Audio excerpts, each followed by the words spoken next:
شون، ولكن ما الأمر؟ ساكي، ابتعدي. ما بك؟ لماذا؟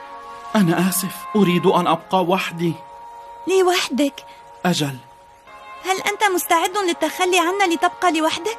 حسناً، لن تفهميني أبداً.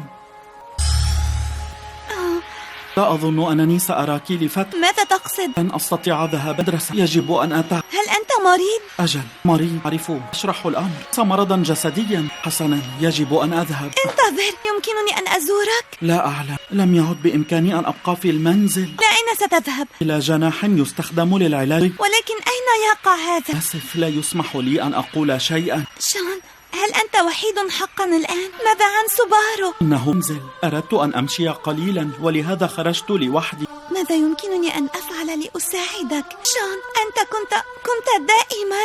لم أكن متأكدا من ذلك، لكن من الأفضل لي أن أقول لك ذلك.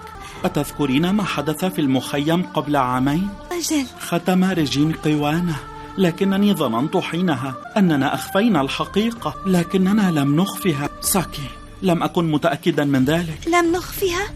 أظنهم كانوا يعرفون كل شيء، لا أعرف السبب، لكنهم أجلوا عقابنا. أجلوه. أنا لا أفهم ما تقوله. كانوا يراقبوننا طوال الوقت.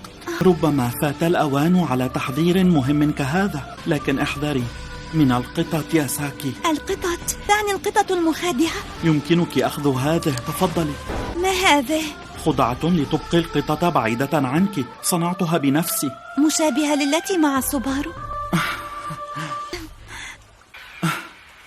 أريدك أن تخبري الجميع بما قلته.